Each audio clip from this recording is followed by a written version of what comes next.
To the winners. My cousin, Tiffany, raised her mimosa high. The sunlight streaming through the windows of the Sovereign Hotel caught the diamond on her finger, a diamond I knew was leased, sending aggressive sparkles dancing across the brunch table. She looked around the table, her eyes scanning the faces of our extended family, before landing heavily, mockingly, on me.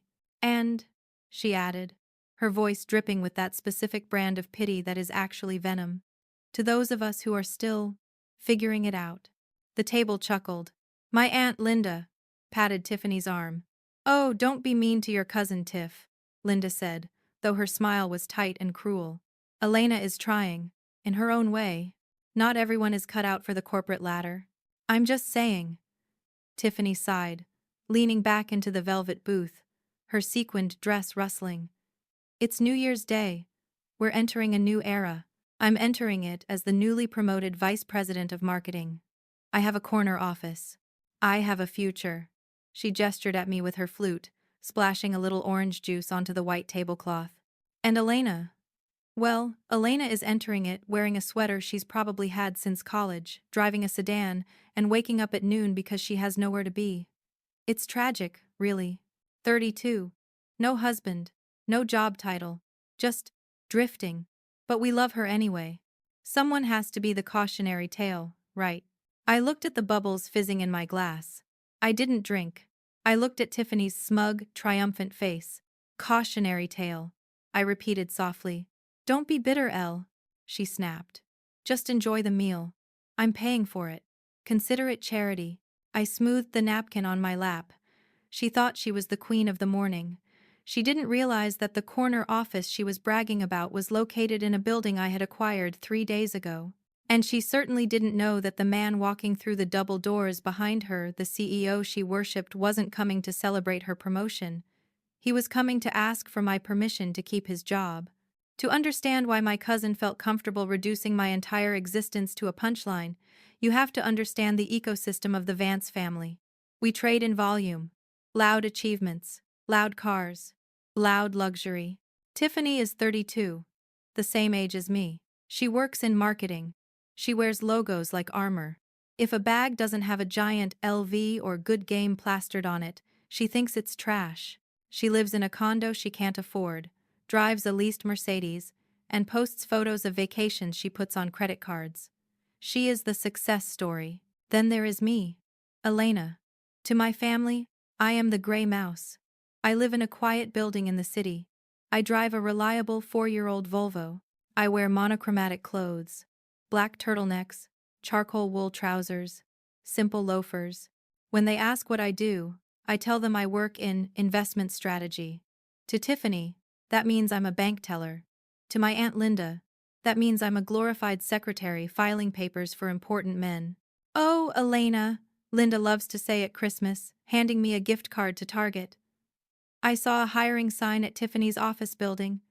Maybe she can get you an interview? Even the receptionists make decent money. You need stability. I never correct them. I never tell them that investment strategy means I am the founder and managing partner of Aura Capital, a private equity firm that manages a portfolio worth $4 billion. I never tell them that the college sweater I'm wearing is 100% cashmere from Loro Piana and costs $3,000. I never tell them that my quiet building is a brownstone in the West Village that I bought with cash. Why do I hide it? Because 5 years ago, when I sold my first startup, I made the mistake of buying my father a vintage car. He didn't thank me. He asked why I didn't buy him a newer model. Then, a week later, Tiffany asked me to co-sign a loan for her wedding. When I refused, she told the entire family I was jealous of her happiness and that I wanted her to be miserable and alone like me. I realized then, my family doesn't want me to succeed. They want me to serve. If they knew my net worth, I wouldn't be their niece. I would be their ATM. So, I became the failure. I let them pity me. I let them lecture me on ambition. I watched Tiffany climb the corporate ladder at Summit Media, a company notorious for its toxic culture and inflated egos. I listened to her brag about her salary, which was a fraction of what I pay my assistant. But this New Year's Day was different. Tiffany had insisted on hosting brunch at the Sovereign. It is the most expensive hotel in the city. I'm treating everyone, she announced in the group chat. Celebrating my big promotion. VP of Marketing. Finally, a Vance at the top. She didn't know that Summit Media had been struggling for months. She didn't know that her CEO, Marcus Sterling, had been secretly meeting with my firm for weeks, begging for a buyout to save the company from bankruptcy. And she didn't know that I had signed the acquisition papers on New Year's Eve, at 11:55 p.m. Technically, as we sat there eating overcooked eggs, I wasn't just her cousin, I was her owner. The brunch was an exercise in narcissism. The ballroom of the sovereign was decorated in gold and white. A harpist played in the corner. Tiffany sat at the head of the table, wearing a dress that was too tight and too sparkly for 11 a.m. "This mimosa," Tiffany announced, taking a sip. "It's a bit pulpy." "Waiter." She snapped her fingers. A young waiter hurried over. "Yes, ma'am, take this back," she commanded, not looking at him. "Strain it. I don't chew my drinks. And bring another bottle of the Veuve Clicquot, the vintage one." She turned to me. I was eating a piece of toast. "Is the toast okay, Elena?" she asked, her voice dripping with faux concern. "Fill up on it. I know you probably don't get to eat at places like this often. Or ever." "The toast is fine, Tiffany," I said calmly. "Fine." She scoffed. "That's your word for everything. Your life is fine. Your job is fine. It's so beige. Honestly, Mom, I don't know how we're related. I have a thirst for life. Elena has a thirst for tap water." My Aunt Linda laughed, sipping her third glass of wine. "Elena is just practical, honey. Not everyone can be a star. Some people are meant to be the audience." My uncle leaned in, his face flushed. "So, Elena, still single? Another year gone." "Tick-tock. I'm focused on my work, Uncle Bob," I said. "Work?" Tiffany snorted. "Checking stocks on an app isn't work, Elle. It's a hobby. A dead-end one. I have a career. I move markets. I make decisions that affect the company's bottom line." She held up her hand, admiring her manicure. "That's why Marcus, my CEO, is stopping by today. He texted me this morning. Said he had big news. Obviously, he wants to personally congratulate me on the VP role. He knows I'm the future of Summit." She looked at me with predatory eyes. "You know, Elena, Marcus has some single friends. Older guys. Maybe a little desperate, but rich. I could set you up. You'd have to buy a new dress, though." "Burn that sweater." "I like this sweater," I said, taking a sip of my water. "It makes you look like a librarian who gave up," she snapped. "God, you're embarrassing. I almost didn't invite you today. I didn't want you bringing the vibe down. But Mom insisted. She said you needed a hot meal." "That was very kind of her," I said. "It is," Tiffany agreed. "So order the lobster. Don't be a martyr. Eat something expensive for once in your life. Taste what success feels like." I looked around the table. I saw my aunt, drunk on expensive wine she didn't pay for. I saw my uncle, eyeing the waiter with arrogance he hadn't earned. I saw Tiffany, glowing with the reflection of a life she hadn't built. They were hollow. They were husks of people, filled with nothing but greed and insecurity. "I think I'll wait to order the main course," I said. "Wait for what?" Tiffany asked, annoyed. "For Marcus," I said. "I'd like to meet this visionary." "He'll be here any second," Tiffany huffed. "And when he gets here, don't talk about your little job, don't bore him. Just nod and smile. And thank him for hiring a genius like me." She checked her phone. "He's in the lobby. He just texted. Walking in." She beamed. "See? He came on a holiday. That's how much he values me. God, I love my life." She stood up, smoothing her sequined dress. "Here he comes. Everyone, look alive. The king has arrived." She pointed toward the grand archway of the dining room. We all turned. Walking through the archway was a man in a bespoke suit, Marcus Sterling. He was handsome, in a stressed, executive way. He walked with a purpose, clutching a leather portfolio. He looked like a man walking to the gallows, or perhaps a man walking to a salvation. He was scanning the room, his eyes darting anxiously. Tiffany saw him. Her smile widened to a manic grin. She started waving. "Marcus! Over here!" She turned to the table. "Stand up, everyone. Show some respect." My family scrambled to their feet. I remained seated. Elena, Tiffany hissed. Stand up. He's a CEO. I'm comfortable, I said. Tiffany glared at me, but she didn't have time to argue. Marcus was approaching. She walked out to meet him, arms open for a hug. Marcus, she gushed. You made it. Happy New Year. I told my family you might stop by. We're just celebrating the promotion. Marcus stopped. He didn't hug her. He looked at her, then looked past her. He looked confused. Promotion? He asked. His voice was distracted. Tiffany, right? Marketing. Tiffany's smile faltered for a microsecond. Yes. The VP role. The one we discussed last week. Right. Marcus said, brushing past her. We'll talk about that later. I'm actually here for a meeting. I was told she was at this table. She? Tiffany blinked. Who? The new owner, Marcus said. He continued walking toward the table. My family watched, confused. Marcus scanned the faces. He looked at my uncle. He looked at my aunt. Then, his eyes landed on me. I was sitting calmly, sipping my water, watching him over the rim of the glass. Marcus stopped dead. His shoulders slumped in relief. He took a deep breath. He walked straight up to my chair. He ignored the empty chair next to me. He ignored the rest of the family. He bowed his head, a gesture of total submission. Miss Vance, Marcus said, thank you for seeing me. I know it's a holiday. I know I'm interrupting. The silence at the table was sudden and violent. Tiffany turned around. Her mouth was open. Miss Vance, she whispered. My aunt dropped her fork. Clatter. Hello, Marcus, I said. My voice was calm, smooth, lethal. You know each other? Tiffany asked, walking back to the table, her voice high and shrill. Wait. Marcus? Why are you talking to her? She's unemployed. She's my cousin. Marcus turned to look at Tiffany.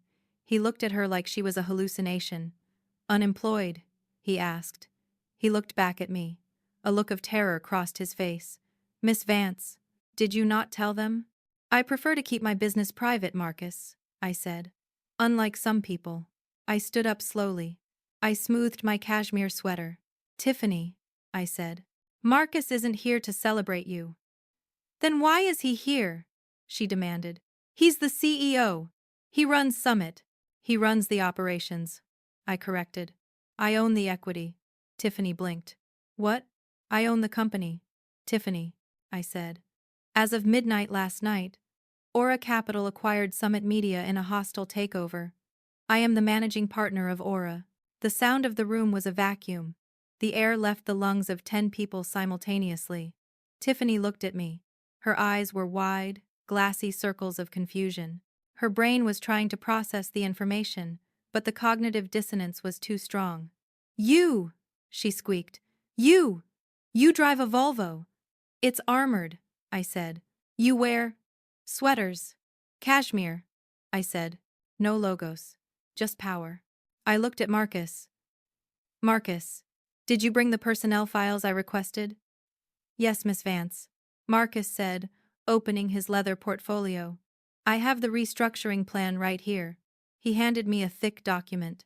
Tiffany stared at the document. Restructuring, she whispered. Yes, I said, flipping through the pages. When Aura acquires a company, we do a thorough audit. We look for inefficiencies. We look for dead weight. I stopped at a page. Ah, here it is. The marketing department. I looked up at Tiffany. You told everyone you were promoted to VP. I said. It was in the works, she stammered. My boss said. Your boss was fired this morning, I said, and looking at your performance review, your numbers are inflated. You spent $50,000 of the company budget on client dinners that seemed to coincide with your personal vacations. Tiffany turned pale. Those were legitimate expenses. They were fraud, I said. I closed the folder. There will be no promotion, Tiffany. But, she gasped. I announced it. I posted it on LinkedIn. You should probably delete that, I advised. I turned to Marcus. Marcus, what is the recommendation for an employee who falsifies expense reports? Marcus looked at Tiffany. He looked pained. Immediate termination for cause, Miss Vance. And potential legal action for reimbursement. Tiffany's knees buckled. She grabbed the edge of the table to stay upright. Termination! She shrieked. You can't fire me! I'm family! Elena! Tell him. I am telling him, I said. I looked her in the eye. You told everyone I was a cautionary tale. You told everyone I was a failure. You told everyone I was a charity case. I leaned in close. Well, Tiffany, I'm not a charity. I'm a hedge fund. And you are a bad investment. My aunt stood up. Elena, you can't do this. It's New Year's. It's cruel. Cruel? I asked. I pointed to the waiter, who was standing nearby, looking terrified. Tiffany snapped her fingers at him like he was a dog. She poured juice on the tablecloth. She mocked me for being poor while eating a meal she paid for with stolen company money. I looked at Tiffany. That credit card you gave the waiter? The company Amex.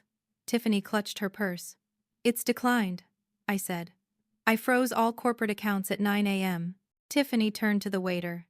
Is that true? The waiter nodded. I was about to come tell you, ma'am. The card was rejected. We need another form of payment. I don't have another form, Tiffany whispered. I put everything on the company card. The bill was sitting on the table. $500 for champagne, $200 for appetizers. Marcus, I said. Yes, Miss Vance.